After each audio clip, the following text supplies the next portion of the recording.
What's happening, y'all? Welcome inside the Fantasy Stock Exchange. Bush coming at you solo today to break down some boomer bust players in 2022 fantasy football. Specifically in this video, I'm going to base it on the premise of the third-year breakout. So we're going to be talking about third-year players that I think are boomer bust this year. A lot of NFL teams follow this mantra, so I think we should as fantasy players as well. They say you'll know by year 3 what you've got in a player. And the biggest examples of third-year boomer busts that we saw this past year were Deebo Samuel, of course, booming for wide receiver 3 finish overall, 21.2 fantasy points per game. And then to a lesser extent, we saw Marquise Brown, who finished wide receiver 21, 14.1 fantasy points per game. So if you guys enjoyed this video at any point, as always, hit the like button, comment any of your thoughts down below, and subscribe to the channel if you are new. Check out the TikTok. We got daily news, recaps, and stuff going on over there that you won't find here. So tiktok.com/fantasy stock exchange. We have new merch available as well. FantasyStockExchange.co is where you can find that. But without further ado, let's hit the intro.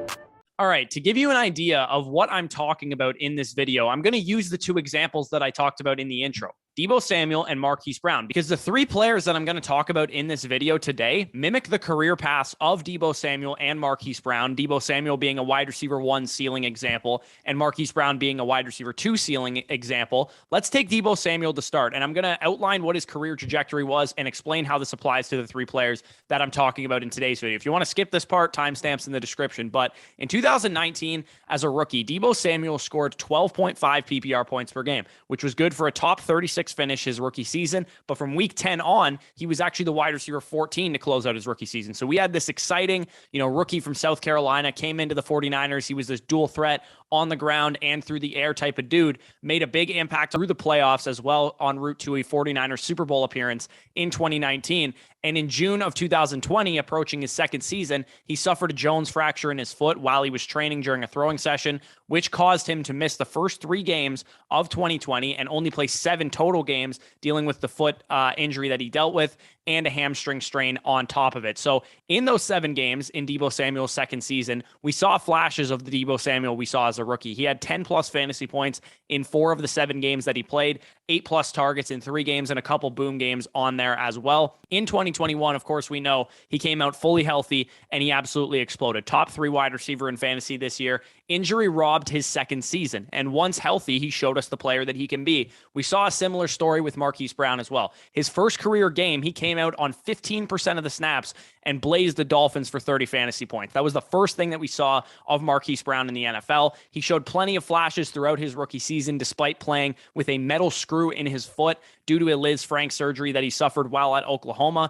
Leading into his second year, he had foot surgery following his first year to remove the screws from his Liz Frank foot injury. Then he blew out his hammy in the preseason in his second year, sprained his knee twice throughout the season, just a lost season of injuries overall. But again, we saw the flashes throughout his second season, including a top 7 target share in the NFL, 26% as a second-year wide receiver, which, because it's the Ravens, nobody noticed, because 26% target share and like 450 pass attempts is only like 100 targets. But the same thing applies for Marquise Brown. We saw the player that we were supposed to see in his second year, and then once everybody was giving up on Marquise Brown, he came out this year with 145 targets, usage of a top 15 fantasy wide receiver with the 14th ranked expected fantasy points per game, finished as a top 22 wide receiver in fantasy. If it wasn't for some drops and Lamar getting hurt, he probably could have been a big-time league winner on the Ravens this year. So I missed clean on both of these players. You guys know I was not in on Deebo Samuel last year. I was not in on Marquise Brown last year. I didn't take into context the full scope of the injuries that both of these guys were dealing with that hampered their second seasons, because I was really excited about both players in 2020 as second-year players. And then once they didn't do it in 2020, I was like, all right, these guys are done. Screw them. I'm just going to move on to the third-year players. So here's some guys that I think could be this year's Deebo Samuel / this year's Marquise Brown. Again, I'm not talking about exactly what they produced from a fantasy production standpoint. I'm just talking about guys that could follow that same career path where they had an injury-riddled second season, and then their third season, they were able to, take advantage and produce, which will be their third seasons this year. So the first guy on this list is actually not a wide receiver. It's Antonio Gibson, running back from the Washington Commanders, running back 25, 75th overall. And I actually tweeted this out earlier today that I think that Antonio Gibson might be the biggest boomer bust pick in all of fantasy this year, because I think this is a guy that is at the forefront of every running back dead zone article. He's at the forefront of every bust list. Nobody wants Antonio Gibson this year. Everybody is following the same, narrative, the bust scenario that I'm going to paint right now. And for each one of these guys, I'll outline the bust scenario first and then how they can boom and why they're boomer bust. So the bust scenario is this. Everybody knows what I'm about to say. Antonio Gibson just isn't that guy. The Commanders shift to a committee approach. They use Antonio Gibson between the 20s. They use J.D. McKissic on third down. Brian Robinson spills into his goal line work and some of his carry volume as well. And it sounds like a complete nightmare. And that's why everybody is out on Antonio Gibson. Gibson could maybe scrap together some back-end running back 2 production if this scenario played out. And that's what everybody is expecting, which is why his ADP since June, May or whatever has fallen from like a mid 4th round running back to a guy that's falling to like the 6th, 7th round on Underdog. However, what if the reason that Antonio Gibson was so ineffective last year and McKissic was so involved on third down was simply due to the injury that Gibson was playing through? And I know this story very well because I had Antonio Gibson last year. So I was following his injury very closely. I was listening to whatever fantasy doctors had to say. He played through shin splints in 2021 in pretty much every game. He was on the injury report pretty much every week. And according to fantasy doctors, shin splints are very painful to play through. And they expected him to miss a lot of games as a result of it. As the season went along, they're like, oh, he's going to break down because this injury is really painful. It's a miracle that he only missed 1 game. So could the Antonio Gibson bull case be as simple as saying he's actually healthy this year? Because that's essentially all it took for Deebo Samuel, because all we needed to see out of Deebo Samuel for him to be great was him to actually be healthy. Nothing has changed. Antonio Gibson is still a 6 foot, 230-pound freak of nature athlete who runs 4 threes with breakaway speed, background playing wide receiver in college, everything that we were excited about him last year, but he's now got 2 years of experience playing a position that he did not play in college. And he's been effective when he's been on the field healthy, scoring 11 and 10 touchdowns in the last 2 seasons, despite playing for bad offenses with the Washington Commanders.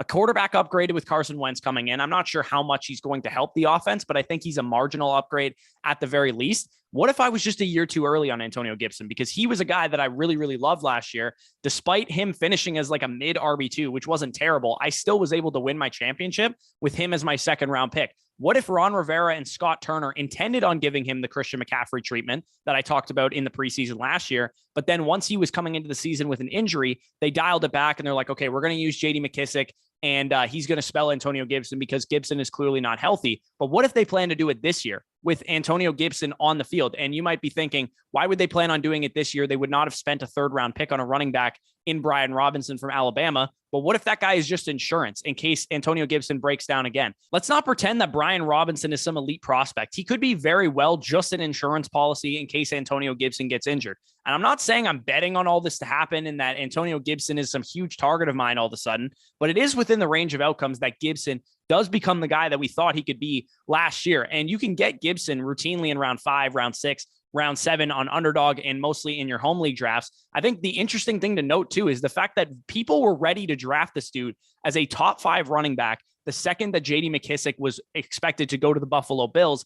And that just proves that fantasy players still believe in Antonio Gibson. They still believe in the ability, because if McKissic had left and Brian Robinson was the only other competition in that backfield, I think Antonio Gibson would be a 2nd, 3rd round type of fantasy pick. I pride myself on going deeper than most fantasy analysts do. I don't like just looking at service level analysis. So I'm not saying I'm in on Gibson. I'm not saying that he's a value. I'm simply pointing out that it is not set in stone that he's locked into a running back by committee. I don't think he's going to be a stone cold bust. He has the ceiling that we thought he had last year. It's definitely possible. The good and the bad news is that we are going to find out which scenario is more likely. During camp, during the preseason games, we're going to start to get camp buzz.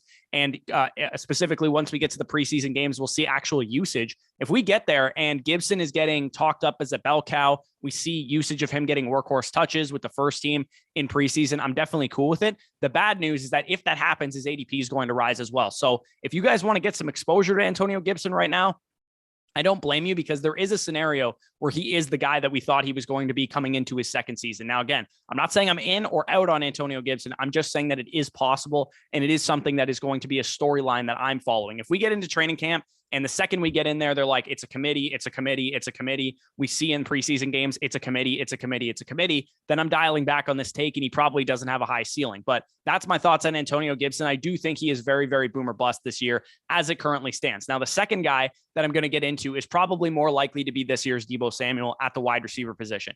Denver Broncos wide receiver Jerry Jeudy, wide receiver 22, 48th overall in ADP right now. If you guys followed this channel last year, you guys know I was fucking excited for Jerry Jeudy last year. I thought that he could develop into a Deontay Johnson level wide receiver. And I find myself thinking this year, why should that rosy picture that I had of Jerry Jeudy last year disappear? The bust scenario for Jerry Jeudy is that he's just not that good. Really, all it comes down to is his ability. If he's not that good, then he'll probably carve out a mediocre target share split between him, Cortland Sutton, Tim Patrick, the tight ends, the running backs, all that kind of stuff. We're not going to see him command a huge target share if he's just not that good of a player. And I've already talked about the concerns that this might be a run-heavy offense as well. So that bust scenario also plays out too, where if Jerry Jeudy's not that good of a player in a run-heavy offense, he might be 110 target season for 900 yards and 6 touchdowns, which is like replacement level wide receiver 3 production, which you're not going to be happy with if you spend a 4th round pick or a 5th round pick on Jerry Jeudy, expecting some huge breakout season. So like Hollywood Brown, and like Deebo Samuel, in Jerry Jeudy's second season, he was absolutely robbed by injury, as well as bad quarterback play once he came back.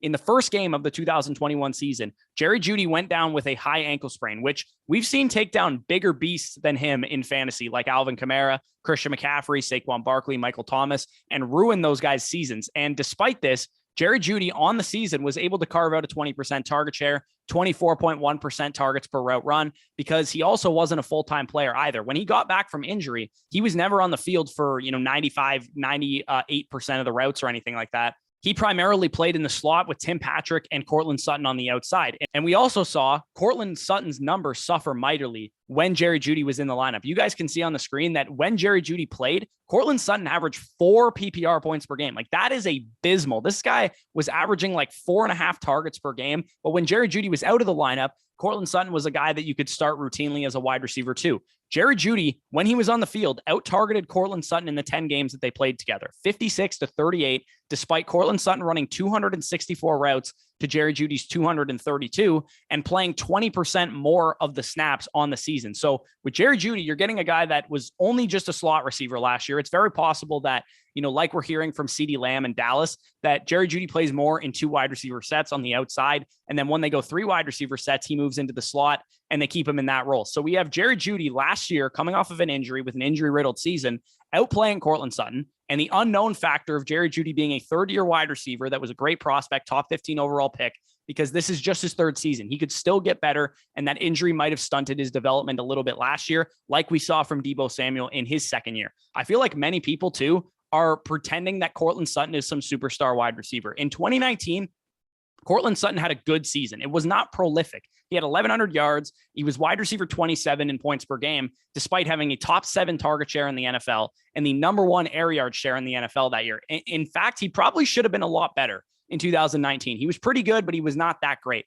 And I know the quarterback play wasn't that good, and I'm going to get to that in a second. Russell Wilson helps out everybody in this offense, from the running backs to the tight ends, but especially to Jerry Jeudy and Cortland Sutton. A lot of people have made the connection that, Jerry Jeudy is the new Tyler Lockett and Cortland Sutton is the new DK Metcalf. And you'd probably be correct in saying that, because their usage is probably going to be similar, that Jerry Jeudy's the slot receiver, DK and Cortland Sutton are the main outside wide receivers. But I think the key distinction between that situation and the situation we find ourselves in is that Jerry Jeudy and Tyler Lockett are a lot closer in ability than Cortland Sutton and DK Metcalf, especially when we consider that Jerry Jeudy was playing through injury last year and he could get better as a player as just a 3rd-year wide receiver. DK Metcalf is worlds better than Cortland Sutton will ever be, especially at separating and creating big plays downfield. So I don't think it's as simple as saying, oh, Cortland Sutton's the main outside wide receiver, he's going to get the DK role. Jerry Jeudy's the slot receiver, he's going to get the Tyler Lockett role. Although I think it applies more to Jerry Jeudy than it does to Cortland Sutton on the outside. And as you guys can see on the screen, per Matt Harmon's reception perception,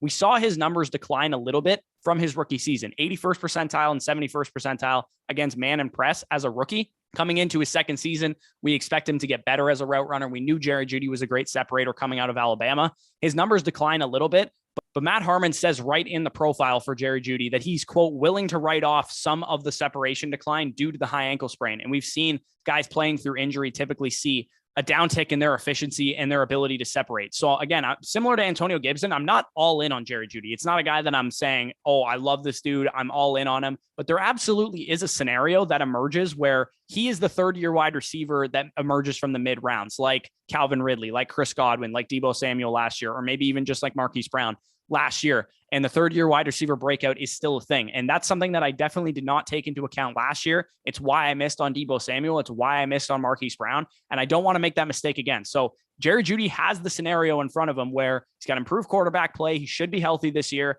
He should be able to take a step forward in his career. And that could lead him to being the best receiver on the Broncos. And by far, if that happens. So the third guy that we're going to get into in this video is Brandon Aiyuk, wide receiver from the San Francisco 49ers, wide receiver 43, 89th overall on Underdog Fantasy. Now, the bust scenario is one of a bunch of things, right? You could talk about Aiyuk getting himself into the doghouse again. It could be Trey Lance stinking as a quarterback. It could be the offense being very run heavy.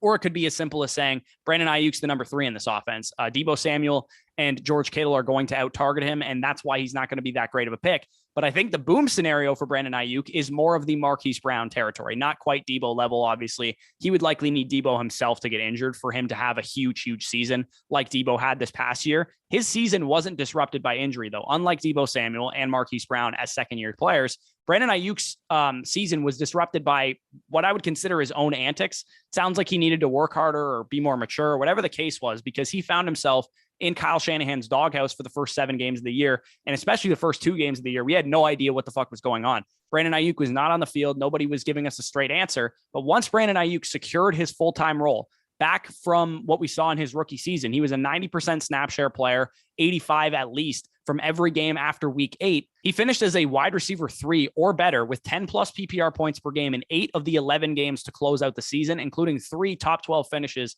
on a weekly basis. So Brandon Aiyuk was a guy that was a wide receiver 16 over that stretch, wide receiver 22 in points per game. And the crazy thing is that he out-targeted Deebo Samuel and George Kittle. He had 69 targets to Deebo's 58 and George Kittle's 66. And he forced Deebo Samuel into playing that wingback role instead of playing as a true wide receiver like he'd been playing at the beginning of the season. So Brandon Aiyuk, similar to Jeudy, saw his success rate by route and his overall success rate versus coverage numbers drop a little bit, but he was still great in reception perception. According to reception perception, this was relatively the same player that we saw. Burst onto the scene as a rookie wide receiver from Arizona State. Everybody was super excited about Brandon Aiyuk. I know I was really excited about him. He helped me win a championship in 2020 as a rookie. And we also have the added wrinkle to this offense that Trey Lance might target different players, right? We have no idea who he's going to favor.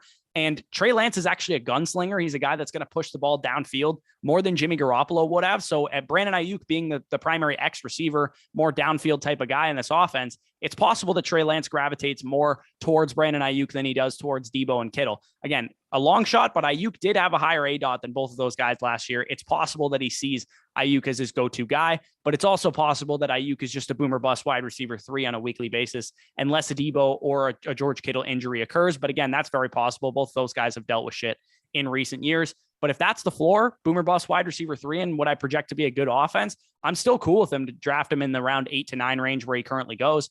And like I said, the ceiling could be very, very high for Brandon Aiyuk this year. So if you guys enjoyed this video, as always, if you got some value, hit the like button. We really appreciate it. Comment any of your thoughts down below. Comment down below who you think is the biggest boomer bust player in fantasy football drafts this year. Subscribe to the channel if you enjoyed. If you're new to the channel, we put out content pretty much every day. Dynasty, redraft, all that good stuff. We are getting into prime fantasy football season. So make sure you're following us over on Twitter. Make sure you're following us over on TikTok, like I said, and make sure you're subscribed to the channel for tons more content. If you want extra content, if you want access to our rankings, Dynasty, redraft, first dibs on Dynasty decisions, databases, all that kind of stuff is available on Patreon, patreon.com/fantasy stock exchange. That being said, peace out. We'll talk to you soon.